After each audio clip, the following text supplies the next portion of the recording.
அன்று 1944 நவம்பர் 8 சென்னையில இருக்கிற வேப்பேரி போலீஸ் ஸ்டேஷன் வாசல்ல கிராண்ட் ரிக்ஷா நிக்குது. அந்த ரிக்ஷா உள்ள ஒரு ஆளு கத்தியால குத்துப்பட்டு ரத்த காயத்தோட இருக்கிறாரு. உடனே அந்த போலீஸ் ஸ்டேஷன்ல உள்ள போலீஸ்காரங்க ஓடி என்னாச்சுன்னு கேக்குறாங்க. அப்போ அவர் சொல்றாரு, என்னை இறக்குங்க, நான் வாக்குமூலம் கொடுக்கணும். அப்போ அந்த கான்ஸ்டபிள்ஸ் இறக்கி உள்ள இன்ஸ்பெக்டர் கிட்ட கூப்பிட்டு போறாங்க. அப்ப இன்ஸ்பெக்டர், உங்களுக்கு என்னாச்சு? உடனே நீங்க ஆஸ்பத்திரிக்கு தான் போகணும், நீங்க ஏன் இங்க வாரீங்க அப்படின்னு சொல்றாரு. அதுக்கு அவர் சொல்றாரு, நான் ரொம்ப முக்கியமானவங்கள சொல்ல போறேன், நீங்க இதை நோட் பண்ணிக்கோங்க. இது என்னுடைய மரண வாக்குமூலம் அப்படின்னு சொல்றாரு. பட் போலீஸ்காரங்க ஐயா, நீங்க ஹாஸ்பிட்டல் போங்க, நம்ம அங்க வச்சு பேசிக்கலாம். உங்க நிலைமை ரொம்ப மோசமா இருக்கு, ரத்தம் அதிகமா வருது, சோ நீங்க போங்க அப்படின்னு சொல்றாரு. பட் அவர் இல்ல, நான் சொல்றத நீங்க நோட் பண்ணுங்க, அதுக்கப்புறம் தான் நான் ஹாஸ்பிட்டல் போவேன் அப்படின்னு சொல்றாரு. சோ இன்ஸ்பெக்டர் ஒரு பேப்பரை டக்குன்னு எடுத்து, சரியா சொல்லுங்க, நான் எழுதிக்கிறேன் அப்படின்னு சொல்றாரு. உடனே இவர் சொல்ல ஆரம்பிக்கிறாரு. எம்.கே. தியாகராஜ பகதூரும் என்.எஸ். கிருஷ்ணனும் தான் என்ன கொலை பண்ண முயற்சி பண்றாங்க. ஃபர்ஸ்ட் ஒரு தடவை என்ன கொலை பண்ண முயற்சி பண்ணாங்க, அதுக்காக நான் ஆதாரங்களை திரட்டிட்டு இருந்தேன். அப்போ நான் என்ன 2வது தடவை கொலை பண்ண முயற்சி பண்ணிருக்காங்க. இந்த தடவை நான் உயிரோட இருப்பனா இல்லையா அப்படிங்கிறது தெரியல. சோ நீங்க அவங்கள சும்மா விடக்கூடாது, எனக்கான நியாயத்தை நீங்க தான் வாங்கி தரணும் அப்படின்னு சொல்றாரு. அப்ப அந்த ரிப்போர்ட்டை எடுத்துட்டு இருந்த கிருஷ்ணன் நம்பியாருக்கே இவர் சொல்றத நம்ப முடியல. ஏன்னு கேக்குறீங்களா? ஏன்னா அந்த டைம்ல சூப்பர் ஸ்டாரா இருந்த, அதாவது சினி ஃபீல்ட்ல சூப்பர் ஸ்டாரா இருந்தவர் தான் எம்.கே. தியாகராஜ பகதூர். அடுத்ததா என்.எஸ். கிருஷ்ணன் காமெடி கிங்கா இருந்தவரு. அந்த டைம்ல காமெடியில அவரை அடிச்சுக்க ஆளே கிடையாது. சோ இந்த 2 பேரையும் சொல்லும் போது இன்ஸ்பெக்டரே ஒரு செகண்ட் அப்படின்னு திகச்சு போய் நிற்கிறாரு. ஜஸ்ட் இமேஜின், இப்போ சூப்பர் ஸ்டாரா இருக்கிற ரஜினிகாந்த் அவர்களை ஒருத்தன் போய் கம்ப்ளைண்ட் பண்ணா, என்னை இப்படி கொலை பண்ண முயற்சி பண்றாங்க அவர் ரஜினிகாந்த் சார் அப்படின்னு கம்ப்ளைண்ட் பண்ணா யாராவது நம்புவாங்களா? சோ அந்த மாதிரி தான் அவரும் யோசிச்சிருக்காரு. பட் லட்சுமிகாந்தன் கிட்ட தியாகராஜ பகதூருக்கு எதிராகவும் என்.எஸ். கிருஷ்ணனுக்கு எதிராகவும் இவங்கிட்ட ஆதாரங்கள் இருந்திருக்கு. அது மட்டும் இல்லாம அவங்க 2 பேரும் இவனை கொல்றதுக்கு ஏதுவான மோட்டிவும் இருந்திருக்கு. சோ இன்ஸ்பெக்டர் உடனே என்ன பண்றாரு அப்படின்னா, உடனே இவரை கொண்டு போய் ஹாஸ்பிட்டல்ல சேர்க்கிறாரு. சோ நம்ம இன்னைக்கு சூப்பர் ஸ்டாரா இருந்தவரும் காமெடி கிங்கா இருந்தவரும் எப்படி ஜெயிலுக்கு போனாங்க அப்படிங்கறத பத்தியும், அவங்க வாழ்க்கை எப்படி தலைகீழா மாறுச்சு இந்த கேஸ்க்கு அப்புறம் அப்படிங்கறத பத்தியும் தான் டீடைலா பார்க்க போறோம். வாங்க பார்க்கலாம். இந்த லட்சுமிகாந்தன் சின்ன வயசுலயே வக்கீல் ஆகணும் அப்படின்னு அவனுக்கு ரொம்ப ஆசை. பட் அவனுடைய ஏழ்மை காரணமாக அவனால அது ஆக முடியல. சோ அவன் என்ன பண்றான் அப்படின்னா, நம்மளால வக்கீல் தான் ஆக முடியல, சோ யாராவது வக்கீல கேட்டாங்க அப்படின்னா அவன் பிடிச்சு கொடுக்கறது, அவங்களுக்கு சம்பந்தமா இவன் பேசுறது, ஒரு இடைத்தரகர் மாதிரி வேலை பார்த்துட்டு இருந்திருக்கான். அப்படி வேலை பார்த்ததுனால சட்டத்தை பத்தி அவன் நிறைய விஷயங்களை தெரிஞ்சுக்கிறான். அந்த அறிவை வச்சு அவன் ஏதாவது சம்பாதிக்கலாமா, அதாவது நல்ல வழியில இல்ல கெட்ட வழியில சம்பாதிக்கிறதுக்கு அவன் பாக்குறான். அப்படி அவன் சூஸ் பண்ண வழிதான் சீட்டிங். அந்த டைம்லயே நான் எனக்கு நிறைய பேரை தெரியும், உங்களுக்கு சில விஷயங்களை என்னால பண்ண முடியும் அப்படின்னு சொல்லி நிறைய பேரை ஏமாத்தி பணம் வாங்கியிருக்கான். பணம் மோசடி பண்ணதுனால 1932 அவனை அரெஸ்ட் பண்ணி ஆந்திரா ஜெயில அடைக்கிறாங்க. அந்த ஜெயில அடைச்ச கொஞ்ச நாள்லயே அங்க ஒரு கூட்டத்தை சேர்த்துக்கிட்டு இவன் தப்பிக்க பிளான் பண்ணியிருக்கான். அப்படி தப்பிக்கும் போது போலீஸ்காரங்களை சில பேரை அடிச்சுட்டு தப்பிக்க வெளியே போகும்போது அங்க இருந்த போலீஸ்காரங்க அவனை பிடிச்சு திரும்பவும் உள்ள போட்டிருக்காங்க. அப்போ போலீஸ்காரங்க இவங்க எப்படி தப்பிக்க முயற்சி பண்ணாங்க அப்படின்னு விசாரிக்கும் போது இந்த லட்சுமிகாந்தன் தான் பிளான் போட்டிருக்கான், இவன் தான் மெயின் காரணம் அப்படின்னு தெரிய வரும்போது இவனை ஒரு தனி சிறையில அடைக்கிறாங்க. அப்படி அடைச்சும் கூட கொஞ்ச நாளே அவன் திரும்பவும் தப்பிக்க முயற்சி பண்ணிருக்கான். சோ போலீஸ்காரங்க இதன் காரணமா இவனை கோர்ட்ல கொண்டு போய் நிறுத்தி இருக்காங்க. சோ அங்க இருந்த ஜட்ஜ் இவன் இப்படி தப்பிக்க இங்க இருந்தாதான் எஸ்கேப் பிளான் போடுறான், சோ இதனால இவனை அந்தமான் தீவுல இருக்கிற ஜெயில கொண்டு போய் போட்டுருவோம் அப்படின்னு சொல்லிட்டு அங்க இவனை ஷிஃப்ட் பண்ணியிருக்காரு. அந்தமான் தீவுல இருக்கிற ஜெயில நிறைய சுதந்திர போராட்ட வீரர்கள் எல்லாருமே இருந்திருக்காங்க. நிறைய படிச்சவங்களும் இருந்திருக்காங்க. சோ அந்த டைம்ல இவன் அங்க போய் அவங்க கிட்ட இருந்து நிறைய விஷயங்களை கத்துக்கிறான். அப்படியே ஒரு 7 வருஷம் போயிருது. 1939ல வேர்ல்டு வார் 2 பீக்ல இருந்த டைம். அப்போ இந்த ஜெயில் வந்து ஜப்பான் கைக்கு வருது. சோ அதனால ஜப்பான் கவர்மெண்ட் வந்து இந்தியன் கைதிகளை பாதி பேரை விடுதலை பண்ணி அனுப்பிடுறாங்க. அதுல இந்த லட்சுமிகாந்தனும் ஒருத்தன். இவன் வந்து சென்னைக்கு வந்து இறங்குறான். அங்க இறங்குன உடனேயே அவனுக்கு வந்து கையில எந்த காசும் இல்ல, வருமானமும் இல்ல. சோ அவன் வருமானத்துக்கு என்ன பண்ணலாம் அப்படின்னு அவன் பாக்குறான். சோ அதனால அவன் அந்த டைம்ல சினி ஃபீல்டு வந்து கொஞ்சம் காசு வருமானம் உள்ள ஃபீல்டு. இப்பவும் அப்படிதான் இருக்கு. சினி ஃபீல்டுனாலே பணங்கள் வந்து அதிகமா புழங்குற ஒரு ஃபீல்டு. சோ இவன் என்ன பண்றான் அப்படின்னா சினி ஃபீல்டுல இருந்தா அதிகமா சம்பாதிக்கலாம் அப்படின்னு சொல்லிட்டு அவன் ஒரு ஆக்டர் ஆகணும் அப்படின்னு நினைச்சு நிறைய இடத்துல வாய்ப்புக்காக தேடி அலையிறான். அப்ப அவனுக்கு ஆக்டர் ஆக சான்ஸ் கிடைக்கலனாலுமே பட் நிறைய பேர் கூட சினி ஃபீல்டுல இருக்கிறவங்க கூட பழக்கம் ஏற்படுது. அவங்க கூட நெருங்கி பழகவும் ஆரம்பிக்கிறான். அது மட்டும் இல்லாம அவங்க பர்சனல் லைஃப்ல என்னென்னலாம் நடக்குது, என்னென்னலாம் பண்றாங்க அப்படிங்கறத எல்லாத்தையுமே தெரிஞ்சுக்கிறான்.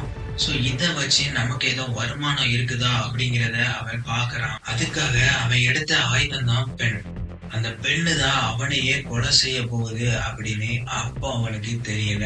சினிமா தூது அப்படிங்கிற பத்திரிக்கையில இவன் வந்து சின்ன கிசுகிசுகளை எழுத ஆரம்பிக்கிறான். நடிகை நடிகர்கள் எங்க போறாங்க, எங்க வாராங்க, அவங்க வந்து என்னெல்லாம் பண்றாங்க, எங்கெங்க பார்ட்டி வைக்கிறாங்க அப்படிங்கிற எல்லா விஷயத்தையும் அவன் எழுத ஆரம்பிக்கிறான். அத வாசிக்கிறதுக்கு ஏகப்பட்ட பேர் அந்த புக்கை வாங்கி படிக்க ஆரம்பிக்கிறாங்க. இப்படி இவன் எழுத எழுத இந்த ஆர்டிக்கல் வந்து ரொம்ப ஃபேமஸ் ஆக ஆரம்பிக்குது. அத நிறைய பேர் வாங்கி படிக்க ஆரம்பிக்கிறாங்க. இப்போ கூட நடிகை நடிகர்களை பத்தி ஏதாவது கிசுகிசு பரப்புனா அத பத்தி பேசுறதுக்கும் படிக்கிறதுக்கும் நிறைய பேர் இருக்காங்க. அது உண்மையா பொய்யா அப்படிங்கறதெல்லாம் பாக்குறது கிடையாது. என்ன சொன்னாலும் அதை நம்புறதுக்கு சில பேர் இருக்காங்க. அத விரும்பி படிக்கவும் செய்வாங்க. அந்த மாதிரிதான் இவன் எழுதுறத படிக்கிறதுக்கு ஏகப்பட்ட பேர் இருந்திருக்காங்க. சோ இதனாலேயே இவன் நிறைய எதிரிகளை சம்பாதிக்க ஆரம்பிக்கிறான். அது மட்டும் இல்லாம இவன் எழுதுறத பார்த்து நிறைய பேர் இவனுக்கு எதிராக பயந்துருக்காங்க. இவனை பார்த்து பயந்தவங்க எல்லாருமே என்ன பண்ணிருக்காங்க அப்படின்னா ஆக்டர், ஆக்ட்ரஸ், ப்ரொடியூசர் எல்லாருமே இவங்கிட்ட பணத்தை கொடுத்து என்ன பத்தி எழுதாதீங்க, எதுவுமே போடாதீங்க அப்படின்னு சொல்லி காசை கொடுத்திருக்காங்க. இப்படி ஒரு சிலர் பயந்து கொடுத்த உடனே இதையே இவன் பழக்கமாவே மாத்திடுறான். எல்லாத்தையும் போய் மிரட்ட ஆரம்பிக்கிறான். நீங்க வந்து பணத்தை கொடுக்கல அப்படின்னா உங்களை பத்தி நான் தப்பு தப்பா எழுதுவேன் அப்படின்னு சொல்லி எல்லாத்தையும் மிரட்ட ஆரம்பிக்கிறான். பட் ஒரு சிலர் மட்டும் இவன் என்ன எழுதினாலும் எழுதிட்டு போறான், நம்ம வந்து பயப்பட்டு காசு கொடுக்க கூடாது அப்படிங்கறதுல ஸ்ட்ராங்கா இருந்திருக்காங்க. சோ இவன் இப்படி எழுதுறதுனால இவனை எப்படியாவது நிறுத்தணுங்க அப்படின்னு சொல்லிட்டு அவங்க என்ன பண்ணிருக்காங்க அப்படின்னா சென்னை கவர்னர் கிட்ட போய் கம்ப்ளைண்ட் பண்ணிருக்காங்க. இவன் வந்து தப்பு தப்பா எழுதுறான், உண்மைய கொஞ்சம் கூட எழுதுறது கிடையாது, எல்லாத்தையுமே தப்பு தப்பா கிசு கிசு பரப்புறான் அப்படின்னு சொல்லி கம்ப்ளைண்ட் பண்ணிருக்காங்க. சோ அதனால அந்த டைம்ல இருந்த கவர்னர் வந்து இந்த நாளிதழையே ஃபுல்லா பேன் பண்றாரு. பத்திரிகையோட லைசன்ஸ கேன்சல் பண்ண உடனே இவனுக்கு கடுமையான கோபம் வருது. எப்படி இவங்க கேன்சல் பண்ணலாம் அப்படின்னு சொல்லி கோபம் வருது. அது மட்டும் இல்லாம அவன் விசாரிக்கவும் செய்யறான். யாரெல்லாம் இதுக்கு காரணம், எப்படி கேன்சல் பண்ணாங்க அப்படின்னு சொல்லி விசாரிக்கிறான். அப்படி பார்க்கும்போது எம்.கே. தியாகராஜ பகதூரும் என்.எஸ். கிருஷ்ணனை தான் இதுல மெயினா பிளே பண்ணியிருக்காங்க. அவங்க தான் போய் சென்னை கவர்னரை பார்த்து இவங்க கேன்சல் பண்ண வச்சிருக்காங்க அப்படின்னு சொல்லி அவனுக்கு தெளிவா தெரிய வருது. சோ அதனால இவன் என்ன பண்றான் அப்படின்னா இவங்களை சும்மா விடக்கூடாது அப்படின்னு சொல்லிட்டு அவன் வேற ஏதாவது மாற்று வழி இருக்குதா அப்படின்னு பாக்குறான். அதாவது புதுசா ஒரு பத்திரிகையை ஸ்டார்ட் பண்ணும் அப்படின்னு சொல்லிட்டு முயற்சி பண்ணி பார்த்திருக்கான். பட் அவனுக்கு வந்து பர்மிஷன் கொடுக்கவே இல்லை.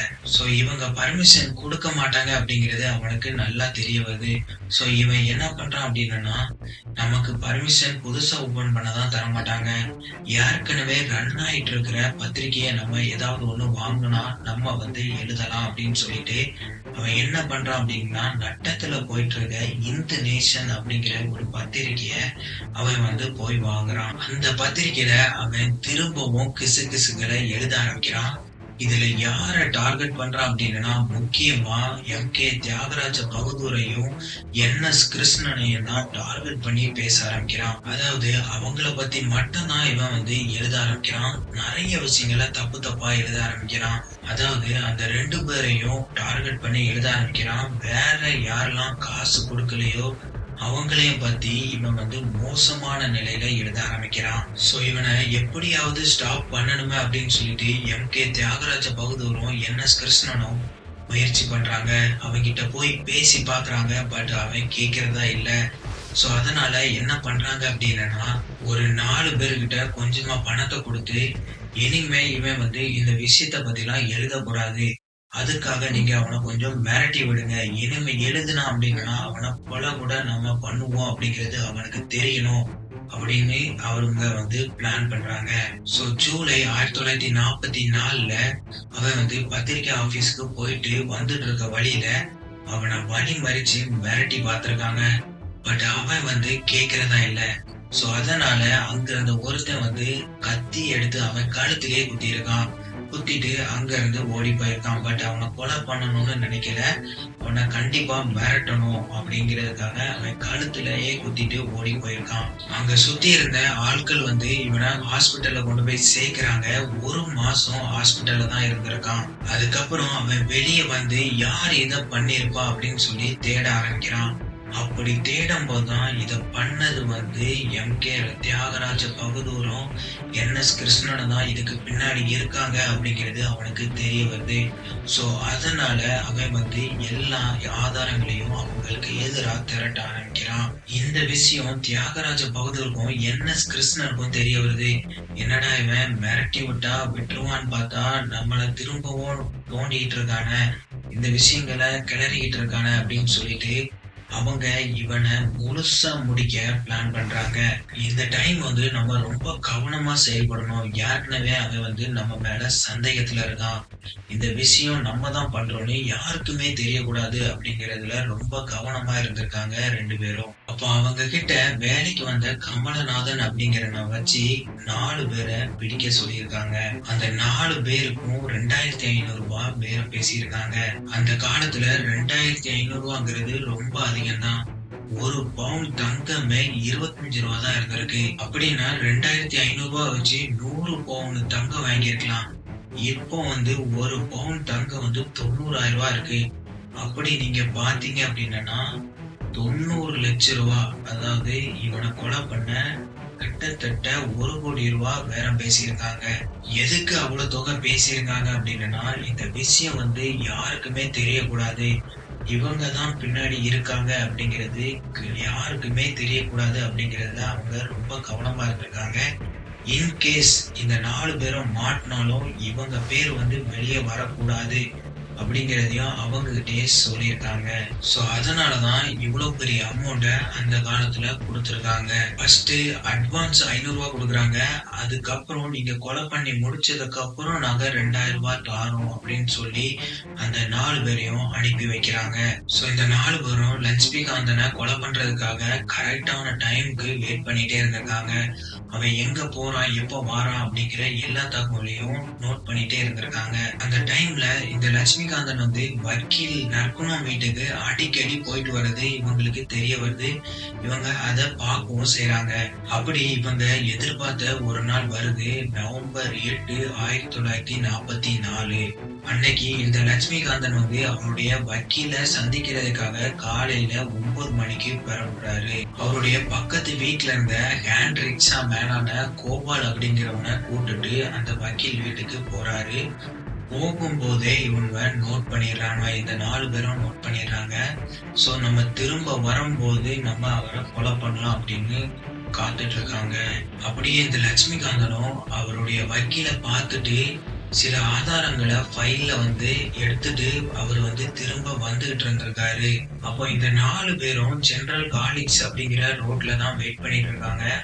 அந்த ஸ்பாட்ல தான் அதிகமா ஆட்கள் இல்லாம இருந்திருக்காங்க.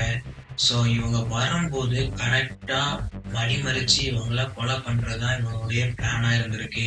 இவங்க எதிர்பார்த்த மாதிரியே லட்சுமிகாந்தனும் அதே ரோட்ல தான் திரும்ப வாராரு கரெக்டா 10:30க்கு. சோ இந்த 4 பேரும் அந்த ரிக்ஷாவை வழிமறிக்காங்க. வந்து நின்ன உடனே அந்த ஹேண்ட் ரிக்ஷா மேனான கோபால் வந்து வண்டியை அப்படியே விட்டுட்டு ஓடி போயிடுறாரு. ஏன்னா அவங்க 4 பேர் கையிலயும் கத்தியும் அருவாளும் இருக்குது. அந்த டைம்ல லட்சுமிகாந்தன் பயத்துல அப்படி உறைஞ்சு போய் இருக்கிறாரு. அவரால கத்தவும் முடியல. ஏன்னா ஏற்கனவே 4 மாசத்துக்கு முன்னாடிதான் தொண்டையிலேயே ஒருத்தன் வந்து குத்திட்டு போயிருக்கான். அத ஆபரேஷன் பண்ணி தான் வச்சிருக்காங்க. சோ அதனால அவரால அதிகமா கத்தவும் முடியல. சோ அவர் பயத்துல அப்படி திகைச்சு போய் இருக்கிறாரு. அப்போ 2 பேர் அவங்க பக்கத்துல வராங்க. அந்த வண்டியில வச்சு அவரை மாத்தி மாத்தி குத்துறாங்க. மொத்தம் ஒரு 4-5 இடத்துல அவரை கத்திய வச்சு குத்துறாங்க. கடைசியில அந்த கத்தியையும் அவர் பயத்துல இருந்து எடுக்காமயே ஓடி போயிடுறாங்க. அப்ப அந்த கோபால் வந்து தூரத்துல இருந்து பாத்துக்கிட்டே இருக்காரு. இந்த 4 பேரும் கொஞ்ச நேரத்திலேயே போயிடுறாங்க. உடனே பக்கத்துல ஓடி வந்து, ஐயா நீங்க நல்லா இருக்கீங்களா, ஆஸ்பத்திரிக்கு கூட்டு போட்டா அப்படின்னு கேக்குறாரு. பட் அவர் வந்து என்ன சொல்றாரு அப்படின்னா, நீ ஹாஸ்பிட்டல் போக வேண்டாம், நீ வந்து போலீஸ் ஸ்டேஷனுக்கு என்ன கூட்டிட்டு போ, நான் அங்க வந்து ரிப்போர்ட் கொடுக்கணும், நான் வந்து வாக்குமூலம் கொடுக்கணும் அப்படின்னு அவர் சொல்லியிருக்காரு. அப்படிதான் நான் இன்ட்ரோல சொன்ன மாதிரி அவர் வந்து போலீஸ் ஸ்டேஷன் போறாரு. அங்க வந்து இன்ஸ்பெக்டர் வந்து அவர்கிட்ட வாக்குமூலம் வாங்குறாரு. அதுக்கப்புறம் அவங்க ஹாஸ்பிட்டல் கொண்டு போய் வைக்கிறாங்க. அவர் அங்க ஒரு நாள் மட்டும்தான் உயிரோட இருக்காரு. அடுத்த நாளே நவம்பர் 9 அன்னைக்கு அவர் வந்து பரிதாபமான நிலையில உயிர் இழக்கிறாரு. இந்த நிலையில தான் வாக்குமூலம் வாங்கின இன்ஸ்பெக்டர் கிருஷ்ணன் நம்பியார் வந்து இவங்களை விடக்கூடாது, அதாவது பணம் இருந்துச்சுன்னா என்ன வேணாலும் பண்ணலாமா அப்படிங்கிற ஒரு ஸ்டாண்டை எடுக்கிறாரு. அவங்களுக்கு எதிரா எல்லா ஆதாரத்தையும் திரட்டுறாரு. அப்ப அந்த கேன் ரிக்ஷாவை கொண்டு வந்த கோபால பிடிக்கிறாரு. அவங்கிட்ட எல்லா விவரத்தையும் கேட்கிறாரு. யார் வந்தா எப்படி அட்டாக் பண்ணாங்க, அவங்கள உங்களுக்கு தெரியுமா, முன்னாடி நீங்க பாத்திருக்கீங்களா அப்படின்னு ஒவ்வொரு கேள்வியா வைக்கிறாரு. அப்ப அவர் சொல்றாரு, நான் அவங்கள முன்னாடி பார்த்ததே இல்லை அப்படின்னு தான் அவரு சொல்றாரு. பட் இவர் வந்து அங்க சந்தேகத்துக்கு இடமா வந்த எல்லாருமே பிடிச்சு அங்க நிப்பாட்டி வைக்கிறாரு. அப்போ கோபால் வந்து அடையாளம் காட்டுறாரு. இந்த 4 பேரும் தான் அங்க வந்தது, இவங்க தான் கத்தியோட வந்து அவரை கொலை பண்ணாங்க அப்படின்னு சொல்லி ஒரு 4 பேரை ஃபர்ஸ்ட் கஸ்டடியில எடுக்கிறாரு. அந்த 4 பேர் யாரெல்லாம் பார்த்தா வரதராஜன், சிட்டி பாபு, நாகலிங்கம், ஜெய ஆனந்தன். இந்த 4 பேரையும் தீவிரமா விசாரிக்காரு. அப்படி விசாரிக்கும் போது இந்த ஜெய ஆனந்தன் வந்து, நான் வந்து சாட்சி சொல்றேன், அதாவது நான் வந்து அப்ரூவரா மாறுறேன் அப்படின்னு அவன் சொல்றான். இப்படி இவன் சொன்ன உடனே ஒரு ஜட்ஜி முன்னாடி இவன் வந்து வாக்குமூலம் கொடுக்கறான். அப்படி கொடுக்கற எல்லாத்தையுமே அவங்க நோட் பண்ணி வச்சிடறாங்க. சோ இதன் அடிப்படையில எம்.கே. தியாகராஜ பகதூரையும் என்.எஸ். கிருஷ்ணனையும் அரெஸ்ட் பண்றாங்க. டிசம்பர் 24, அதாவது ஒரே மாசத்துல இவங்கள அரெஸ்ட் பண்றாங்க. 2 பேரையும் அரெஸ்ட் பண்ணி உள்ள தூக்கி வைக்கிறாங்க. தமிழ்நாடே அந்த நேரத்துல சம்பிச்சு போச்சுன்னு சொல்லணும். எல்லாருமே அதிர்ச்சி ஆகுறாங்க. ஏன்னா அந்த டைம்ல இருந்த சூப்பர் ஸ்டாரை அரெஸ்ட் பண்ணிட்டாங்க அப்படின்னு எல்லாருமே அவர் வந்து தப்பு பண்ணிருக்க மாட்டாரு, இது வந்து சூழ்ச்சி தான் அப்படின்னு சொல்லி எல்லாருமே பேச ஆரம்பிக்கிறாங்க. பட் போலீஸ் கிட்ட ஆதாரங்கள் பலமா இருந்ததுனால அவங்கள உள்ளேயே வைக்கிறாங்க. பட் ரொம்ப நாள் வைக்கவும் முடியல. உடனே அவங்களுக்கு பெயில் கிடைக்குது. 2 நாள்ல டிசம்பர் 26 வெளியே வராங்க. அவங்க வெளியே வந்ததுக்கு அப்புறம் போலீஸ்காரங்க மேல்முறையீடு போய் இவங்க வந்து வெளியே இருந்தாங்க அப்படின்னா ஆதாரங்கள் எல்லாத்தையுமே அழிச்சிருவாங்க. சோ அதனால நீங்க இவங்கள வெளியே வைக்க கூடாது அப்படின்னு சொல்லி திரும்பவும் அரெஸ்ட் பண்ண வைக்கிறாங்க. ஜனவரி 12 திரும்பவும் அரெஸ்ட் பண்றாங்க. அப்படியே இந்த கேஸ் வந்து கோர்ட் வருது. கோர்ட்ல நீதிபதி வந்து இந்த கேஸ விசாரிக்கிறாரு. விசாரிக்கும் போதே இந்த அபூர்வரா மாறினவன் வந்து அங்க அப்படியே பல்ட்டி அடிக்கிறான். அதாவது போலீஸ்காரங்க தான் என்ன அடிச்சு ஒத்துக்க வச்சாங்க. இந்த கேஸ்ல எம்.கே. தியாகராஜ பகதூருக்கும் என்.எஸ். கிருஷ்ணனுக்கும் சம்பந்தமே கிடையாது அப்படின்னு அவன் பல்ட்டி அடிக்கிறான். பட் போலீஸ்காரங்க கிட்ட ஆதாரங்கள் வந்து நிறைய ஆதாரங்கள் இருந்ததுனால இவங்களை உள்ள தூக்கியே திரும்பவும் வைக்கிறாங்க, வெளியே விடல. என்ன ஆதாரம் அப்படின்னா, இந்த லட்சுமிநாதன் வந்து மரண வாக்குமூலம் கொடுத்திருக்கான். அவன்கிட்ட வேறு சில ஆதாரங்களும் இருந்திருக்கு. அதையும் போலீஸ்காரங்க கிட்ட சப்மிட் பண்ணியிருக்கான். அது மட்டும் இல்லாம இந்த 2500 வரவுக்கான செலவுக்கான ஆதாரங்கள் வந்து என்.எஸ். கிருஷ்ணன் கிட்டயும் எம்.கே. தியாகராஜ பகதூர் கிட்டயும் எந்த ஒரு கணக்குமே இல்லாம இருந்திருக்கு. சோ அதனாலேயே இதுவே பெரிய ஆதாரம் தான் அப்படின்னு சொல்லிட்டு திரும்பவும் இவங்க 2 பேரையும் உள்ளதான் வைக்கிறாங்க. இப்படியே 3 வருஷம் உள்ள இருக்காங்க. 1947ல கோர்ட் வந்து இவங்கள விடுதலை பண்ணுது. சோ நீங்க இந்த கேஸ பாத்துக்கிட்டீங்க அப்படின்னா, இந்த எம்.கே. தியாகராஜ பகதூர் வந்து அவர் வாழ்க்கை வந்து தங்க தட்டுல தான் சாப்பிட்டிருக்காரு. அவர் லக்ஸரி லைஃப தான் வாழ்ந்துட்டு வந்திருக்காரு. பட் ஆஃப்டர் இந்த கேஸ் அவர் வெளியே வந்ததுக்கு அப்புறம் அவருக்கு வந்து பட வாய்ப்பு கிடைக்கல. அதுக்கு முன்னாடியே அவர் வந்து 12 படத்துக்கு சைன் பண்ணியிருக்காரு. அந்த ப்ரொடியூசர் எல்லாருமே இவங்க கிட்ட இவர் ஜெயிலுக்கு போனதுக்கு அப்புறம் எங்களுக்கு வந்து பணத்தை ரிட்டர்ன் பண்ணுங்க அப்படின்னு சொன்னதுனால இவர்கிட்ட இருந்த சொத்து எல்லாத்தையுமே வித்து கொடுத்திருக்காரு. சோ அதனாலேயே இவர் ஜெயில இருந்து வெளியே வந்ததுக்கு அப்புறம் ரொம்ப கஷ்டப்பட்டிருக்காரு. அதாவது ராஜாவா வாழ்ந்தவர் வந்து சாப்பாட்டுக்கே கஷ்டப்படுற நிலைமைக்கு இந்த கேஸ்னால அவர் தள்ளப்படுறாரு. பட் என்.எஸ். கிருஷ்ணன் வந்து சில படங்கள்ல அதுக்கப்புறமும் அவருக்கு வந்து வாய்ப்பு கிடைக்கி. சோ அவருடைய லைஃப் வந்து அப்படியே போயிருது. But NK. தியாகராஜ பகதூர் வந்து இந்த கேஸ்னால ரொம்ப கஷ்டப்பட்டிருக்காரு. சோ கைஸ், இந்த கேஸ பத்தி நீங்க என்ன நினைக்கிறீங்க? ஒரு ராஜாவா இருந்தாலும் அவனுடைய ராஜ்யம் கீழே சரிகிறதுக்கு ரொம்ப நாள் ஆகாது. ஒரு நாள் கூட போதும், ஒரு தப்பான முடிவு கூட போதும் அப்படிங்கிறதுக்கு இந்த கேஸ் தான் ஒரு மிகப்பெரிய உதாரணம். ஏன்னா இந்த லட்சுமிகாந்தன் என்ன வேணாலும் எழுதிட்டு போறான் அப்படின்னு இவர் கண்டுக்காம இருந்திருந்தா இவருக்கு இந்த நிலைமை ஏற்பட்டிருக்காது.